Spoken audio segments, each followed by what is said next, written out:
Hi and welcome to my channel. In today's video, I want to talk about Israeli invasion of Rafah city. So what do we know? Rafah city is relatively small city with a population of around 170,000 people before the war. Currently, around 1.5 million people live there. They found refuge over there. When Israeli forces invaded Gaza, they said that the only safe place from Israeli bombings will be Rafah city. That's why around 1.5 million people moved over there, well, found refuge over there because they were told by Israelis that's the only safe place.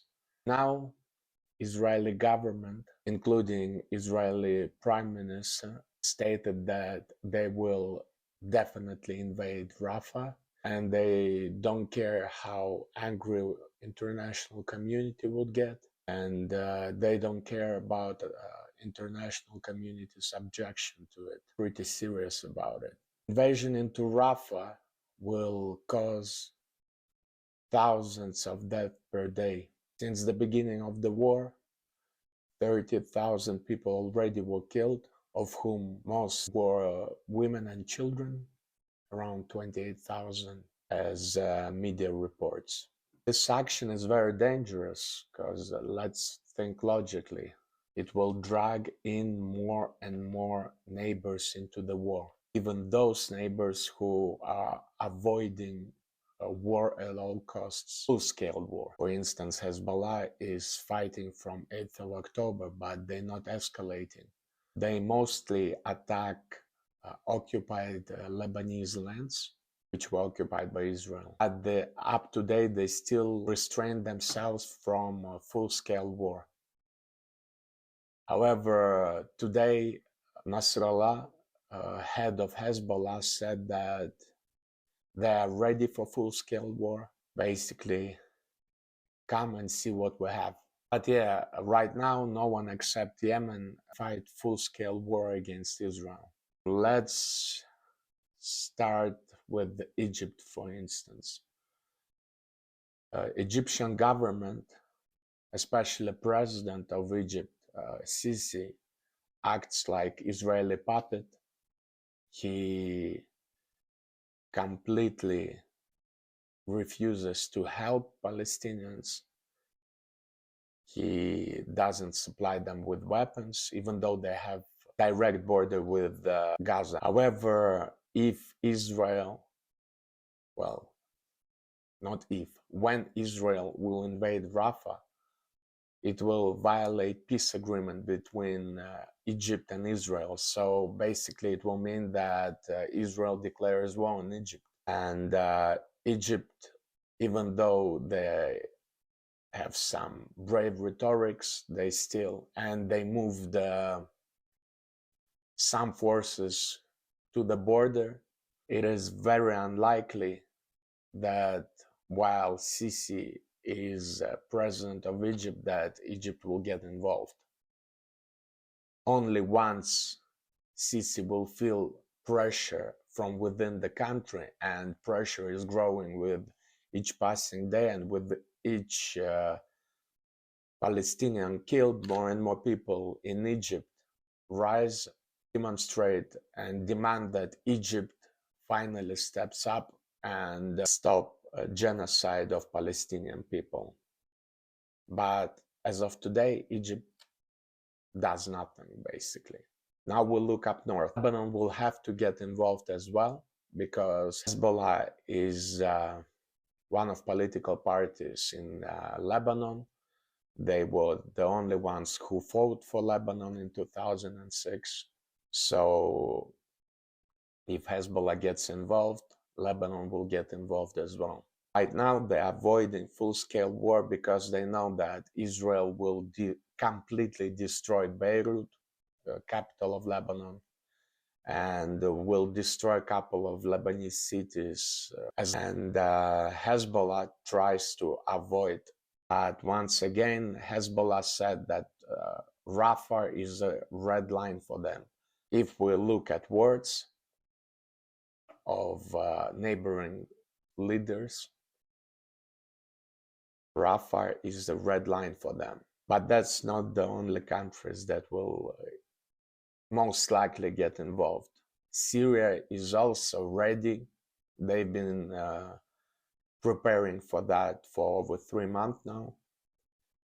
They've been destroying terrorists and rebel groups within Syria so they can divert Syrian army to regain occupied Golan Heights, which Israel occupied a couple of decades ago. And now Syria has an opportunity, and if they manage to get enough forces, they will also get involved. Now we look at the countries that are kind of lenient towards Israel. The countries, I will not name all of them, they're all Arab countries, but I will take Jordan as an example. Jordan supported American bombings of Syria and Iraq, even though they claimed they didn't. Pentagon, American side said that they did participate in this operation. Jordan also helps Israel to avoid blockade, which Yemen imposed by closing down the Red Sea. Without Jordan, Israel would have starved to death and would have had nothing. But for now, Jordan, Arabs, well, not Jordanians, as half of population of Jordan is Palestinian, and I will get into it a bit later. But rather Jordan's government, which acts like Israeli puppet as well. I'm not on the ground, but if we are to believe information that comes from over there, the reason I mentioned Jordan and that half of its population is Palestinian is that population of Jordan starts to apply more and more pressure on their king to also at least send some weapons to West Bank, and it's not so hard. It's divided by river. One side is Jordan, another side is Palestine. But instead of helping, they're blocking everything that goes to West Bank. Seems like blood and religion doesn't matter when money comes into place. Well, only God can judge King Abdullah and President Sisi. Even if we don't take into account that neighboring countries will join the war, and if we're not taking into account that Israel will cross all red lines by invading Rafah, we'll still have big consequences, if not from government of neighboring countries, from people, from Arabs who are enraged and been demanding for their countries to get involved and stop the genocide of Palestinians. Logically, we have to ask, why would Israel want to risk involving rest of the region into the war against them? Well, the answer is pretty simple. Israel didn't manage to achieve any of its goals against Hamas. The only thing they managed to achieve is committing genocide, and they pretty clearly stated that they want and they are doing it. It's not my words. You can Google what Israeli politicians been saying throughout the war. So yeah, the reason for for dragging all of the region into war is that Israel has very strong lobby in United States, and right now there is not enough arguments to get USA involved, even though Israeli lobby doing their best in dragging United States into war. However, White House tries to resist. But once Israel will have all of region against them, fighting against them, they can play the so-called victim card. Then, with very big certainty, United States will also be dragged into war, and by that, Israeli government will try to achieve its goals.